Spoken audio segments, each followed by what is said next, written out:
fuck's sake. 8:05, was it? Fucking prick again. 8:45. I said 8:30, didn't I? No. Did I say 5 past? Ian, I'll be on just gone 8, around 8:05. So I've been sat here like a lemon for the last 45 minutes. That was on the 27th of January. Was it? Yeah. Oh, yeah.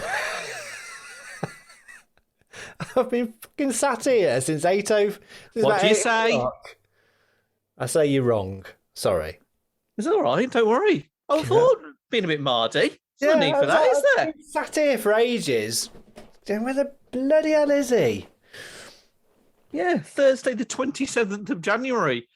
Oh, bless you. Have you just been sat there? Yes, I've been sat here waiting. Oh, Ian. Thinking, where the bloody hell is he? Oh, God. I bet you slated me right after, Colin. Yeah, I might have done. Oh, no. You need to shout down to him now and say, I've got it completely wrong. I thought I was Marty McFly. What, they've been doing this over a year?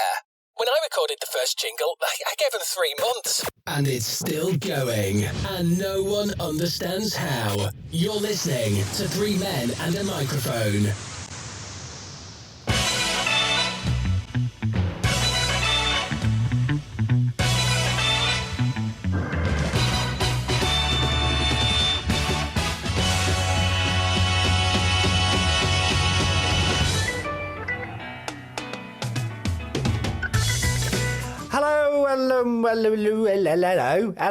Hello, and welcome. Why can't I hear myself properly? Hang on a minute. Oh, there we go. That's better. I haven't got my fader up right. Jeez. Hello, and welcome to 3 Men and a Microphone from These 3 Media. Welcome to the Unpredictable Conversation, your weekly dose of brilliance. Basically, my name is Ian. Thank you so much for downloading this episode. We are on episode 86. Hello, Damian.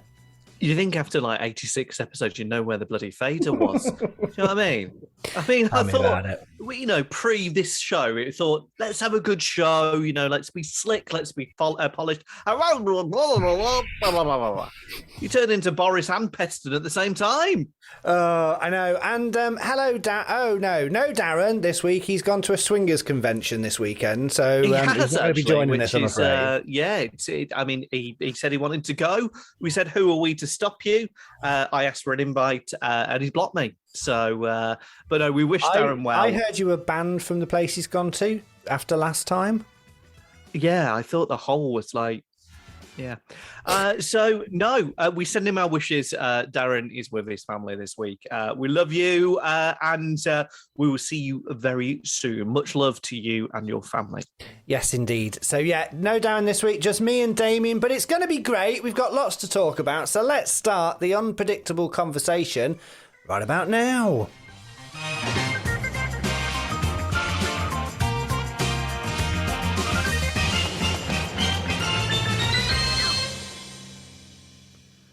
Just a little bit of a geeky thing. I've brought a new microphone arm. Yeah, I know. I saw something like that on your social media, and automatically when I saw it, I thought, "Oh, that's a really nice rod." But it's not, is it? It's Rode. It's a really nice Rode. So yeah, I brought a new microphone arm, because every time I touched the other one, it sort of went like that. But this one is nice, and I can move it around, and it's a little noisy, but it's a lot better. And the other one's flexible and firm, isn't it? It is. It's almost like I'm in a proper radio studio and not sat in the spare bedroom in my house. Let's be honest, you've been there for about 2 years now. Yeah, pretty much. It feels like it every day because I am now officially a home worker. I am working from home full time. But you've done all right, haven't you? Yeah. You've done well. You've excelled in your job. I don't know if we can talk about that. I don't want to talk about that bit of it, but yeah, I've excelled in my job. You've excelled in your job, which is fantastic. And, we're proud of the fact that you've excelled in your job. I'd probably preferred it if you would have maybe come into the office and followed some, instruction and maybe, brought a little bit to the table. Because I do you know what I mean? It's... this home working thing, really? Am I getting 8 hours out of you? Am I getting 8 hours?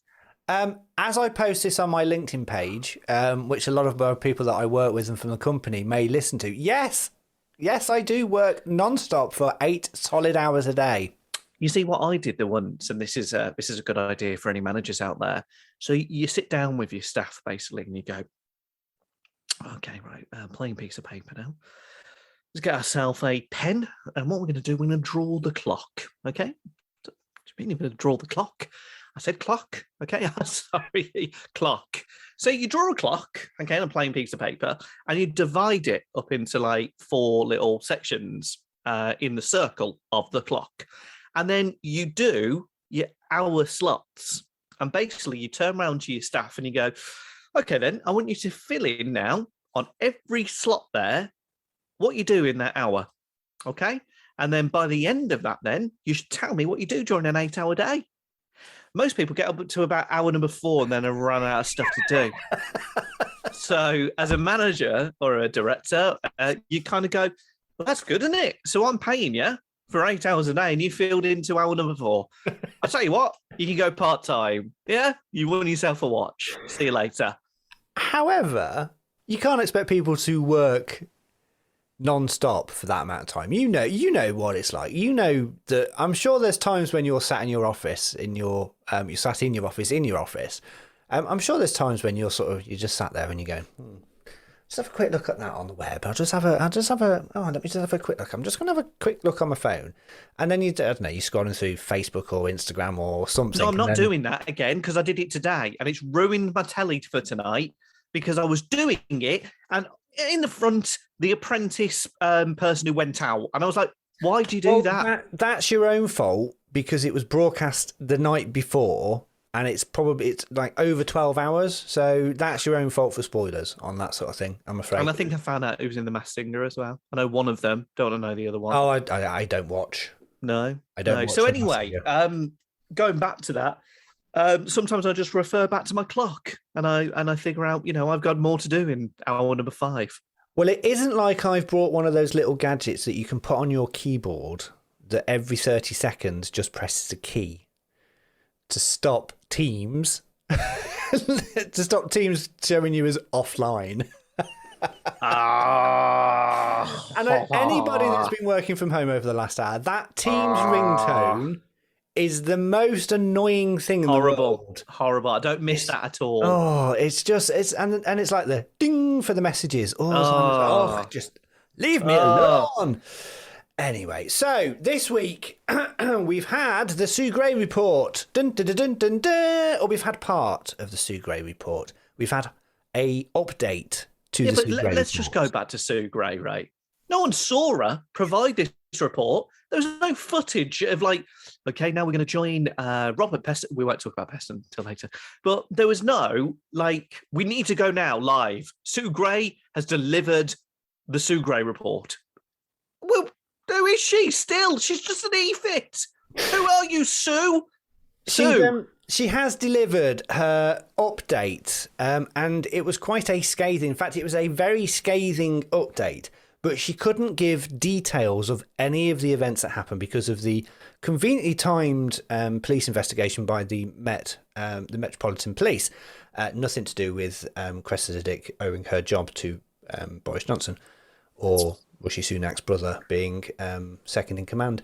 Nothing to do with that. So, yes, a total of 16 events have been reported. 12 of those have been passed to the police. And as we record this, breaking news is that apparently they haven't got the photo, but apparently one of the things sent over to the police is a photo of Boris Johnson holding a drink at one of the parties stood next to Rishi Sunak. So I'm sure that photo will leak eventually. So we had that. We had an extraordinary time in the House of Commons. Boris Johnson came and tried to apologise. Keir Starmer did probably the best speech I've ever seen from Keir Starmer. He was very, very good. And then Boris Johnson replied back with some false news slur about Keir Starmer and Jimmy Savile, and that just blew up in his face. But one of the main things, one of his little minions, one of his there's a picture at Prime Minister's Questions of Nadine Dorries sat on the front bench and looking at Boris Johnson like she's a long lost puppy looking at a lover. That's what Darren does when we do this show. So he looks at me.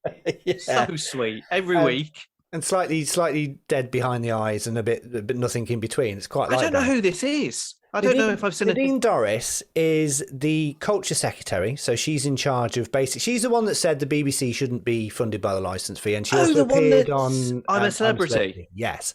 Paid MP, took 3 weeks off to go to Australia to appear on I'm a Celebrity. Yes. So that's who she is. She's a lapdog to Boris Johnson. Right. She was interviewed by Channel 4 News, and I've got a clip of it, and I think you'll find it's a very revealing interview. One of the things the Prime Minister said today in the House of Commons that was basically untrue, and clearly untrue, was his allegation that Keir Starmer was responsible for not prosecuting Jimmy Savile. How can you have a Prime Minister just repeating fake news like that?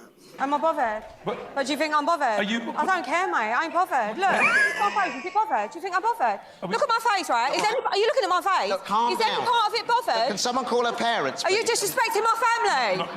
You calling my mum butters? So yeah, that's the clip of Nadine Dorries being interviewed by Christian Gurra-Murphy from Channel 4 News. He's all right, old Christian. He's been on the go for a while, hasn't he? News round. Remember that back in the day? So so at the moment, he's managed to survive. I've got a feeling now the thing is, we must wait for the police investigation to be completed. He has said if he does get fined, he will tell people that he has been fined, but he doesn't have to because that's the law. But I have a feeling that the number of letters going in is probably creeping up ever so slightly, and I think next week may be interesting. Yeah, but the thing is that even if those letters go in, they still have to have a vote on it, don't they? Isn't that right? Yeah, so they need 54 letters from the Conservative MPs to go in, which then starts a vote of no confidence. But then 189 MPs have to vote against him and say they don't have confidence for him to be ousted, to resign. Yes. That's what Sue Gray does, by the way. That's her job. She takes in the letters to what's his name? The 1964 committee. 1922, Graham Brady. That's him, Gray. So Sue and Gray are in the same office. Sue brings the letters to Gray, and then Gray opens them. That right? Scathing here, Boris the dingbat must go. And then you got other letters as well. I mean, look, we've talked about this for a while, but the thing is now, I mean, old Kinky Hancock, when he was having a bit of his old, one of his staff, and he did his embrace and them, the lover. He went, didn't he? He tried to hang on, and then he was like, no, I've got to go. Can't do this, I'm afraid. Many people have fallen on their sword. And old Bozza, I mean, what's he want? I mean, he's lost the respect to the people. He's lost the respect of a lot of his party. And it's almost now, look, he even went to blinking abroad, didn't he? To go and have chats about... Oh, in Ukraine, yes. Yeah, and it's like, Bossy, you've got to know when enough is enough. And I just think at the moment, it's doing the country more bad than it's doing good. Yeah, and it's not like he hired a private jet at taxpayers' expense to fly to Blackpool, which saved him 15 minutes off the same time it would take to go by train. Right. So private not doing well, is he? Really? Costing, I think the final total they reckon is about £80,000 to fly him to Blackpool when he could have got the train. So what's he waiting for? What do you think he's waiting for? Is this just because sheer... he doesn't care about anything other than himself. Right. He really doesn't care about anything other than himself. Never been a fan of his, though, have you, Ree? Let's look at this judgmentally. You've never been a fan of his, have you? Couldn't stand on him. Can't stand him even. Wouldn't piss on him if he was on fire. That's about how much I like him.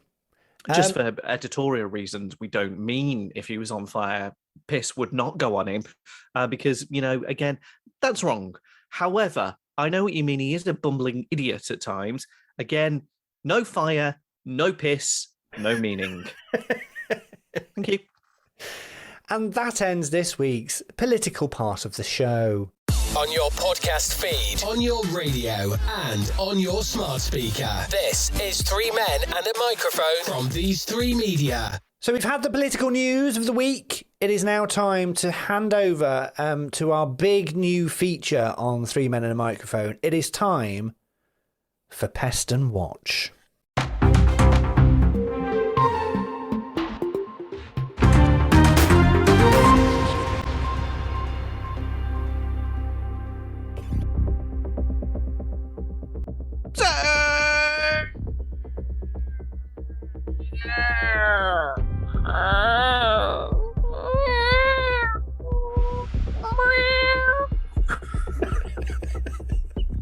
Is a cat in the studio?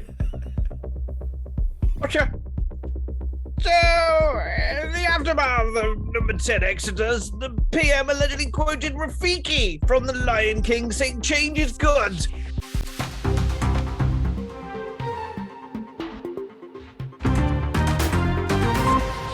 And that is this week's Peston Watch.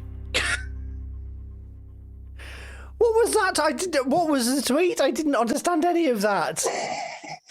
I don't think Peston Watch is going to last very long.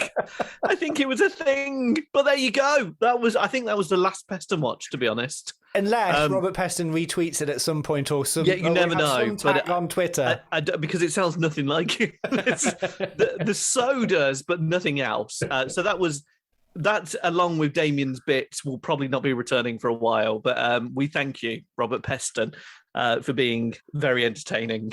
And if you do want to see what Damian's face is like when he's doing Peston Watch, if you head over to our YouTube channel, just search Three Men and a Microphone on YouTube. You can watch the full shows on there. And you can actually see Damian's impression. And as Darren said last week, you do look like the Grinch at certain points. Do I? Oh, my goodness. Yeah. Well, there you go. These Three Media. Three Men and a Microphone podcast. You know how when you go to the supermarket and you go to the self-checkout? Yes. And you scan your things and you go, dude, unexpected item in the bagging area. Oh, I hate that. But obviously, if you're buying stuff that's age-restricted, like alcohol or matches or stuff like that, you have to wait for someone to come over and go, oh, are you 18? Are you 21? Yeah, you are. No one ever asks me for my ID Hold on a minute. anymore. Whoa. What was that an impression of? I don't know. I can't That was awful. It was a shop assistant. So, yeah, you get asked... Did you hear that, by the way? What? I really let one rip then. Did you? No, I didn't. Thank you. I'm really sorry. I don't know if that's audible, but... I'm sure it isn't. So you go to the checkout, you buy some alcohol, you have to wait for someone to come over and go check that you're over 25, and then they approve it. So now they're releasing something which uses face recognition to guess your age. No. So there's little cameras in the thing, and it will use face recognition to guess if you are over 25. This is being trialled in some of the Aldi stores, and I think also Tesco's. But I've actually managed to get hold of the software. Oh, fantastic. That does this. So all we need to do is we need to look into the webcams that we're talking over at the minute. Okay, yeah. And it will read our ages. So I'm going to go first. Okay, so I'm just going to lean myself over to the webcam. And it should, obviously I am well over 25. I'm 42. It should be able to tell my age. So I'm just going to look down the camera now. Yeah, okay, yeah. Right, here we go. Excellent. Checking. Confirming your age. You are 54 years old. Reconfirming. You are on the register. You are on the register. Calling the authorities. Calling the authorities. Okay. Right. So, I don't think that's quite right at the moment. It's calling the authorities on me, which is a little Thank scary. Lord we didn't have Darren. Seriously, we would have had an EP. I know. Right. Okay. Let me just reset. Right. Okay. Yeah. Resetting. This is marvelous. How did you get this? Watch the acting, Dave. I'm going to reset. We're reset and ready to go. Do you want to look directly into the webcam, please? Eyes forward. Don't look at me. Look at the webcam. Right. Lift your eyes up. You're looking at me still. Sorry, me. I'm having a go. Yes. Look into the camera. Right. Okay. There we go. Yeah. Okay, yeah. You ready? Yeah. Right. Okay. Right. I'll just Okay, here we go. Okay, here we go. Checking. Confirming your age. Yeah. You are 21 years old. Malfunction.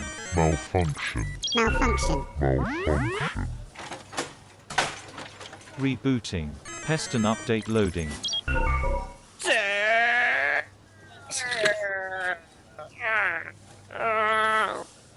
Watcher. Checking your age. You are 41 years old. Watcher. I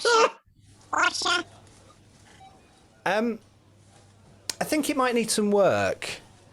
I don't think it's quite ready for the big time, do you? Oh, it's demonic, man. Absolutely demonic. Peston follows you around, doesn't he? Oh, I didn't like that at all. Seriously. Oh, what's it called? It's called, I don't know, actually, to be fair. Is that like a thing then? Is that It's going to be a thing? It's a genuine thing. They are genuinely going to try and use algorithms and face recognition to guess how old you are. Not going to be great though, is it? Imagine you just went for, liposuction, or like you'd had like a head lift and it was like, you are 72. You'd be like, what? I'm 41, man. Have you had any plastic surgery, by the way? Just a question. Any You Botox? cheeky git. No, have you had Botox or because you're the type of person that would go down that route. No, never had a tip and tuck. Tip and tuck. Tip and tuck.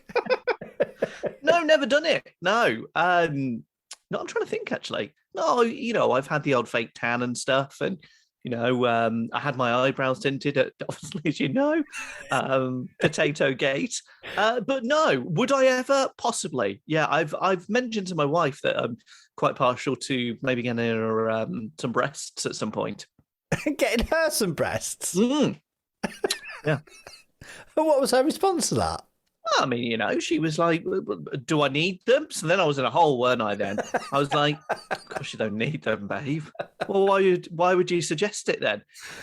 Well, no, it was just like if you ever wanted to when you get older. Oh, right, so you're saying they're going to go saggy? No, I don't mean that. So why do I need them done then? It would be a treat for you. So you're giving me a treat because I'm old and saggy. Is this because you're going to go off with a younger model or something? Oh, you're just pathetic. You've gone to a midlife crisis, haven't you? Get out. All right. It was just a conversation. Do you want to have one done? Piss off. All right. She's expecting you to have a midlife crisis, isn't she? She knows. She's expecting you to sort of suddenly drive up in a Porsche or something like that. Yeah. Yeah. And then get out with a 19-year-old. And she'd be like, what is this? Just my friend Alice. Yeah. She's a millennial. Great. Well, talking of cars, my car it's only 2 years old. I've had it a year, and I keep getting called by the garage I got it from, telling me that actually you've got more money in your car now than it was when you brought it. So it's on lease or whatever it is. So if you give it back now, you could get some more money than you actually got it for originally. So it could be some equity in it. So I've been looking at other cars. They've sort of piqued my interest. So I've got a a Suzuki Swift Sport. So it's Sorry, what sport? A Suzuki Swift Sport. It's like a little hot hatch, but it's not that much hot hatch. So now, no, but there was part of that name that like really resonated with me. Oh, Swift. That's right. Yeah. Oh, yeah. Yes. Is you can look it up. Yes, Swift Recruitment. That's right. Well, no, it's Swift Temps. Oh, Swift Temps. Sorry. Yeah, not Swift Recruitment. That's another company based in Swanage. Can you not get them on copyright? Anyway, Right. So I've been looking at other cars, and I've been looking at a Mazda MX-5. Oh, now they're nice. They are nice. It's like not practical though. Where's Bryn going to go? So Bryn's Ian's dog. Yes, who's sat at the moment underneath the desk with me. Yeah, they aren't very practical. They are two-seater sports car, but they do look very nice. They are very nice. I mean, you can get one for quite cheap. Yeah, it's 20 odd grand but starting price brand new they're like 50 something. So don't get a brand new one. No, I wasn't going to get a brand new one. It's going to be a second hand one. But I'm sort of thinking, is that a midlife crisis car? Well, I mean, you look at it. How much are you going to have the top off? Probably 8 weeks of the year. But they're hard. It's a hard top one, so it's not like a fabric top. It's a hard top convertible. Yeah, you see, can you remember back in the day, I had myself an MGF, Yes, you did. I did, yeah. But the problem with that is it had the hard top, but we're talking it was quite old. So you had to take the hard top off, and then you had to like take it through my entry, put it in my garden, and then into my shed. So it's like not very practical. Like you imagine if you were somewhere, I don't know, you can't just press a button and go hard top on. You've like got to get out. God's sake! And it wasn't practical, to be honest. It could be like it was a really nice, sunny, hot day when you started off on your journey. Yeah. An hour later, it's absolutely pouring it down with rain, and you've got no chance of getting the top back on. Exactly right. Beautiful car, loved it. But it's one of those things when you have like an MG, they're in a club, you know. So like when you drive past one, they flash and wave, and that's a thing. So apparently you do. Like at first, I was just thinking, I know, mine's quite nice, doesn't it? But no, all MG drivers do it. So maybe you could like do a Mazda type club. Yeah, I am really tempted, and I haven't got to the point yet where I've gone down and have a test drive, because I think if I go and do a test drive, I will probably be like, yeah. I think you'd suit one, you know? Yeah. Well, I mean, you look quite like a hairdresser, don't you? It's not a hairdresser car, but it's a hairdresser car. It's not a hairdresser car, but I don't need the practical car that much, because do you need it or do you want it? I want it. I don't need it. My car is perfectly acceptable, and it's fine, and it's nice, and it's quite nippy, and it's got a nice bit of acceleration on it. But I just like the fact that I could get a 2-seater sports car. Yeah. Yeah, well, you're at that point in your life where, do you know what? There's nothing up with wanting. Yeah, and I don't have children. I've got no intention of having children because obviously, gay person. It's one of those. It's one of the pluses. I don't have to have screaming kids around the house. Yeah, I mean, there's ways. Well, yes, there is ways, and I'm quite happy if people want to go down that route. But for me personally, it's not something I really want to do. Are you maternal or no? Not a chance. No, do you kind of go sometimes? I like babies. I like children. I get on with children. I'm good with children, but I don't really want to have one in the house. Right. And we're not allowed to have them as servants anymore. So you'd have no, because there is a thing in your house, isn't there? Because obviously quite a few people come and go, don't they? Especially in the evenings. No, we don't have people over. Me and Darren have been talking about this really offline. There's just a few comments every now and then. And I think every now and then you and Colin Esquire, maybe just, invite Malcolm round or Tony. They come round, you have some epilatas together. Echelatas. Echelatas, yeah. That's the one. And maybe have a little game of backgammon. Well, it's called another name. It's not called backgammon. Right. But sometimes you need a little bit of extra, je ne sais quoi. And oh, for God's sake, I mentioned about a boob job to my wife. Imagine if I said that. I'm inviting Sheila round. Pissing Sheila. What do you want her for? You wouldn't invite Sheila round. You'd invite Bob round. 100%. You really would, wouldn't you? Oh, come on. At the end of the day, why settle with Dave when you can have a bit of Davina too? Good night. Or you'd be one of those people that would be watching the... Anyway, yeah. Well, I don't even know where that was going to go. What's poly, by the way? What's poly? Is it polyamorous? Polyamorous? Yeah, what's that? What's that thing? So we're going to do the magic of podcasts now, because while he's waiting and there's a bit of a delay, when I say in a minute and I go, oh, you've got it already. Polyamoury is the practice of or desire for intimate relationships with one than more partner, with the informed consent of all partners involved. People who identify as polyamorous may believe in open relationships with consensuous management of jealousy and reject the view that sexual and relationship exclusivity are dependent for deep, committed, long-term, loving relationships. Others prefer to restrict their sexual activity to only members of the group. A close polyamorous group relationship, which is usually referred to as a polyfraternity. Basically, it's people in open relationships. That's a bit like myself, you and Darren, because we occasionally appear on different podcasts.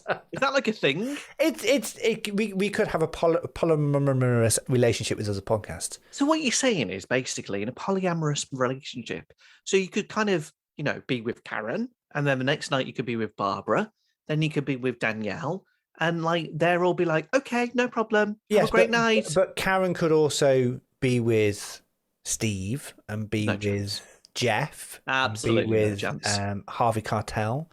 Harvey Keitel? No. Henry Cavill. Or be with Jamie Dornan, or, stuff like that.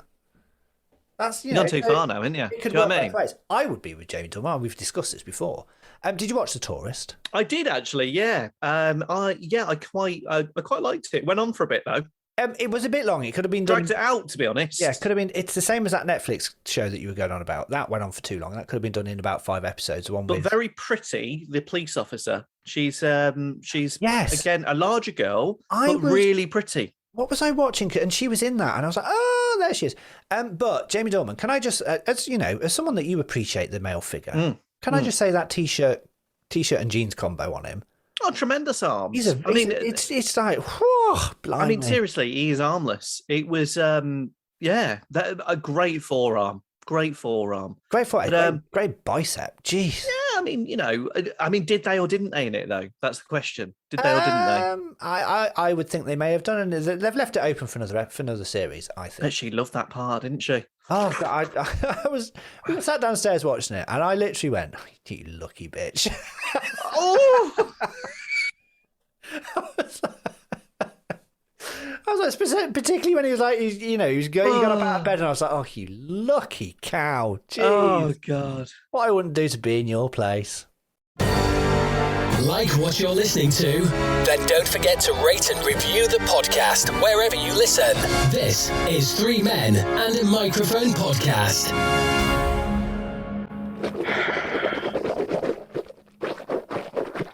You're nice with it? Or? No, it has got a splash of water in it, though, just to make it go a bit further. Okay. So, there's people in the news quite a lot. So, you've got Boris Johnson, you've got, who else is in the news quite a lot? You've got Richie Sunak, you've got mostly politicians. Someone who's in the news quite a lot as well is Pricey. Oh, Katie Rice. Katie Rice? No, that's my mate in Australia. Oh, hello. I think Katie Price. Why? I'm Pricey. Katie Price, yeah. So she's in a new programme. Don't know whether you've seen it, on Channel 4. Now, this woman's a genius because she's been berated in the press. And I don't know whether you knew that she has a huge mansion, but it's called a... Not a euphemism. There was a pause on the huge there. There's a pause on the huge. No, stop it. And they've renamed it in the press a mucky mansion because she's got kind of like badminton or tennis areas. What are they called? Tennis courts. That's the word I'm looking for goodness sake.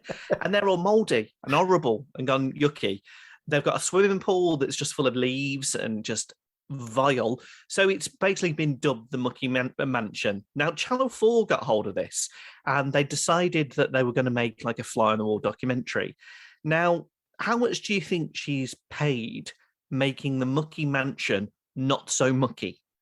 How much did she get to appear on this reality TV show number 15,542? Well, let's just say, first of all, that she paid £2 million for this mansion in 2014. But over the years, it's been targeted by thieves. It's been targeted by fly tippers. I mean, it just isn't a place that you'd think was a mansion at all. And she's decided to become very much a do-it-yourself lady. So she kind of makes all these boxes now and strips them down and does all of this shabba chic and all of this. And she's done it for this is great, this. She's done it on a budget price of £40,000. I might have to edit that Katie Price one a little bit and just see if it, sells. Yeah, it might not, because it was rubbish, actually. I didn't enjoy that. Right, I got one more. No, it might do, because there was bits about the programme, so... Yeah. You found that a bit boring, didn't you? Might be able to. He didn't sell it very well. I thought there was going to be a punchline or something to it, but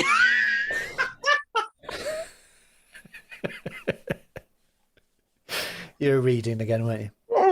No, don't put that in. I didn't like it. Ill prepared. I didn't like it at all. I didn't like it. Thing is, though, I have to put that bit in now, so I might have to put the story in to make that bit work. All follows the theme. Right, here we go. Oh, God. These Three Media. 3 men and a microphone podcast. We talked last week about unusual food combinations, and we had your Pringle episode. I still haven't quite got over the fact of what you do to a Pringle. Quite a few people I've spoken to, actually, have turned around and gone, do you know what, Damian? I've actually never done that, you sicko. It's a sick way. You don't spit out Even I heard it back, and I was like driving up to Birmingham, and even I dry heaved. Like I heard it, I was like, It's horrible. It's horrible. So yeah, we had an unusual food combination. If you want to listen back to that bit, listen back to last week's episode. But I did come across a story. Sorry. Last week's episode. Last week's episode, yes. Stop it. Oh, gosh. Yeah. I did come across a story of a man who has eaten nothing but raw meat for 78 days straight to see how long he survives for.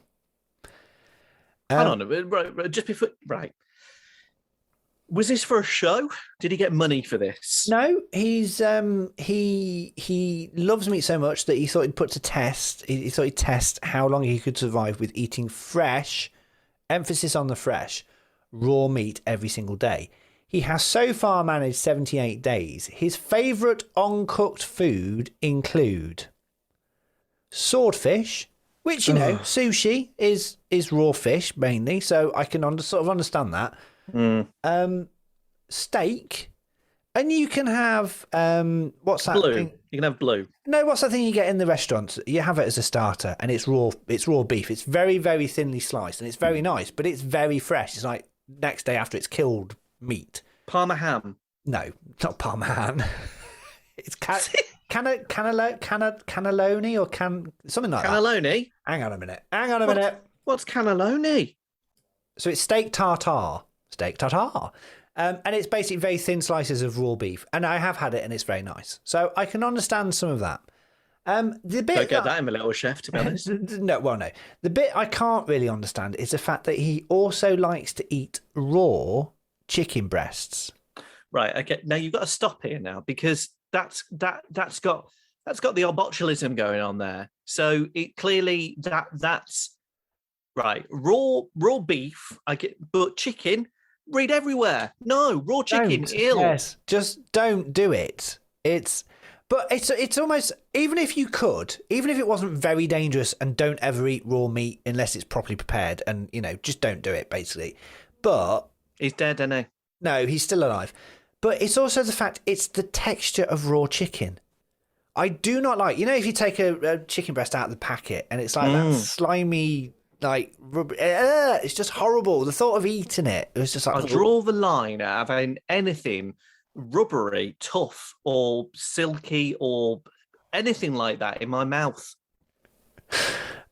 Well, he has revealed he can comfortably chew down on 1 pound of mince in 5 minutes. Now, he's eating raw mince as well. No, you've got to stop this, because this... I mean, look...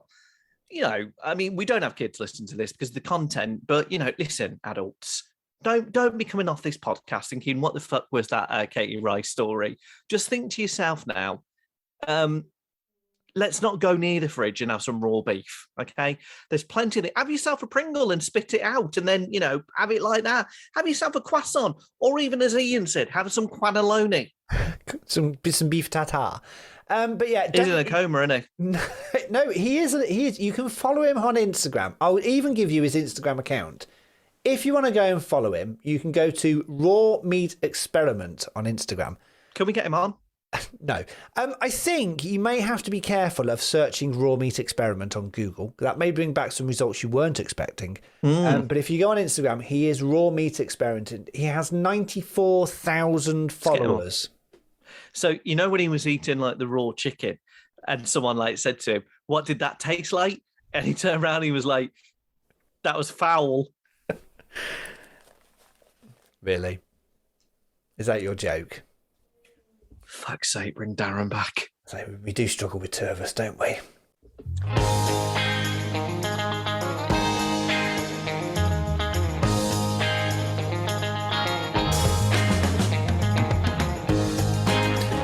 And that is it for this week's episode of Three Men and a Microphone from These Three Media. Thank you so much for listening. Hope you've enjoyed the show. Just me and Damian this week. Darren will be back again next week. Fingers crossed. Thank you very much, Damian.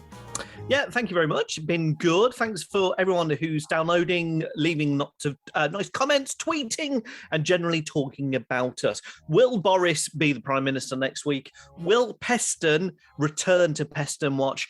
And will Darren finally get a chance to have an actual conversation on this show? Without being rudely interrupted by both of us. So yeah, thank you so much for downloading. If you want to find out more, follow us on the social medias. You can do on Instagram and Twitter. Just search Three Men and a Microphone. The same on Facebook, actually, although not many people use Facebook anymore. And we didn't talk about the fact that Mark Zuckerberg lost £36 billion of his personal fortune because Facebook page views went down by 100 million in a year. I didn't know that. He lost $30 billion in his personal fortune because of that. It's funny you mention that, actually, because the amount of contract negotiations we lost when we had Darren on the show talking about Darren's got COVID, the lowest rated show ever that we've done. Ever. It really is. So yeah, find us on all the social media. Have a look at our YouTube channel. Search Three Men and a Microphone on there. I'll put the link in the description on the show notes. And head over to threemenandamicrophone.co.uk. Until next week, look after yourselves, stay safe. Three Men and a Microphone has been a These Three Media production. The Unpredictable Conversation is out every single week. Follow us, enjoy, and don't miss an episode. Until then, look after yourselves, stay safe, and goodbye.